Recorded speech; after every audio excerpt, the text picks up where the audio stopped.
The idea of a human being able to transform into an animal is a motif that potentially dates back as far as the Bronze Age. This idea is called therianthropy, and it was an attribute that both humans and the gods possessed. Throughout many pagan myths, certain deities either held animal features or assumed the form of an animal in various tales. This was mainly a combination of associating specific species with elements of nature, or maybe even with specific habitats within nature. For example, certain earth or water-dwelling creatures were notoriously associated with the underworld due to their nature of existing below the earth's surface, such as reptiles or snakes. But the most common form of therianthropy was without a doubt lycanthropy. This was the belief that humans could transform into wolves, and it can be found in almost every nation at any given point in history subsequent to the 19th century. In ancient Greece, there was a tale about a king named Lycaon who murdered his son Nyctimus and served him to the god Zeus to test his all-knowing ability. As punishment, Zeus transformed Lycaon into a wolf and killed his other offspring before restoring Nyctimus back to life. I'll be honest, that part still puzzles me to this day. Then in ancient Rome, the poet Virgil writes about a man named Moeris who used herbs to transform himself into a wolf. But the idea of the werewolf as a demonic animal-human hybrid that hunts for human flesh didn't really begin to develop until the Middle Ages. Beforehand, lycanthropy was less of a theatrical concept and more of a mere attribute attached to certain stories or figures. But it did, however, share a specific element with later interpretations, which was the notion that there is a beast inside each and every person, the primal side of the human psyche. The term werewolf was first recorded in the 11th century by the bishop Burkhard von Worms. Here, as the Christianization of Europe begins to take effect, we start to see these beasts depicted as a result of witchcraft or a pact made with the devil. This was not to be confused with undead or revenant creatures such as vampires that were resulted in someone passing away. This was a curse that befell living individuals either willingly or as a result of being hexed. But most of the time, it was viewed as a direct result of a deal made with Satan in exchange for their soul. Many myths would include various methods by which this transformation could take place, including ointments or salves that could be rubbed on the skin, a belt containing magical properties, or even specifically a wolf skin to put on. This belief would quickly spread panic throughout medieval Europe and contribute to bizarre future spectacles like the werewolf trials. It's mind-boggling to think that not only these events actually took place, but also that they persisted until the late 18th century. The peak of this particular witch hunt occurred with the 1589 trial and case of a German farmer named Peter Stube, otherwise known as the Werewolf of Bedburg. Peter was born roughly around 1530 in a small community near the village of Bedburg. During his trial, he claims that at age 12 he began to practice black magic and was actually visited by the devil. In exchange for his soul, the devil gave him a magical belt that allowed him to transform back and forth into a wolf at will. For the next 25 years, Stube would terrorize the community of Bedburg, feeding on women, children, and certain livestock. Overall, he claimed the lives of 14 children and 2 pregnant women, along with their fetuses, bringing the total body count to 18. Among the children was Stube's own son, whom he escorted out into the woods, murdered, and then cannibalized.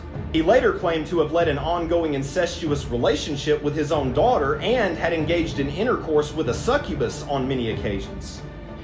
Now, his execution was deemed one of the most brutal in recorded history, where he was first put to the wheel and flesh was torn from his body in multiple places by red-hot pincers. His limbs were then broken by the blunt end of an axe before being decapitated and ultimately tossed onto a pyre. The townspeople then placed Stube's head atop a stake containing a carved wolf's head at the very top and erected it in the town square to remind everyone of the consequences of engaging in similar behavior. Many early recorded serial killers had similar legends attached to them for the mere fact that it couldn't be comprehended how or why a human being would behave or act in such a way. It obviously had to be the work of the devil. Another prime example is the legendary blood countess Elizabeth Bathory when concerning vampirism. Before mental illness or disease was properly understood, any ailments or occurrences that ultimately brought forth death were viewed as a result of a demon or something supernatural. If we fast forward just a little bit to 18th century France, we'll find one of the very last documented supposed werewolf cases in history.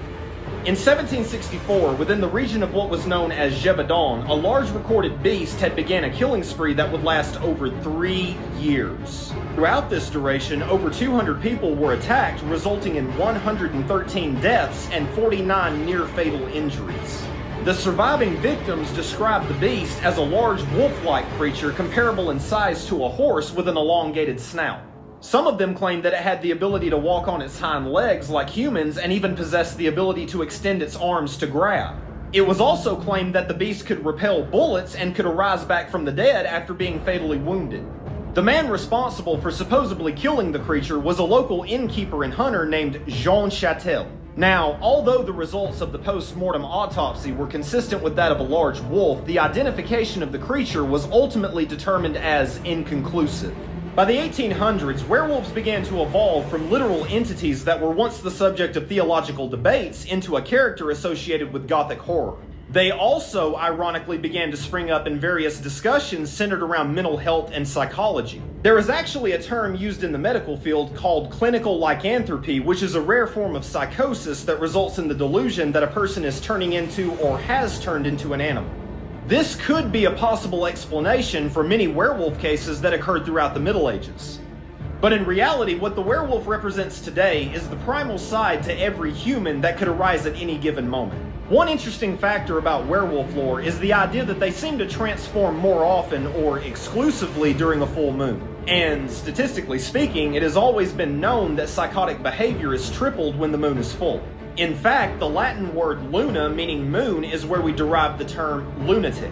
So it's clear that the werewolf is most definitely a symbol to describe, for example, when a seemingly ordinary individual one day violently snaps. Or maybe the predator that stalks his prey in the shadows or by night, claiming various innocent victims, but during the day might possibly be a family man with kids. As I've stated before, we as humans are all part of the animal kingdom and all come from nature just as every other species, even though we tend to view ourselves as ignorantly superior through our intellectual advantage.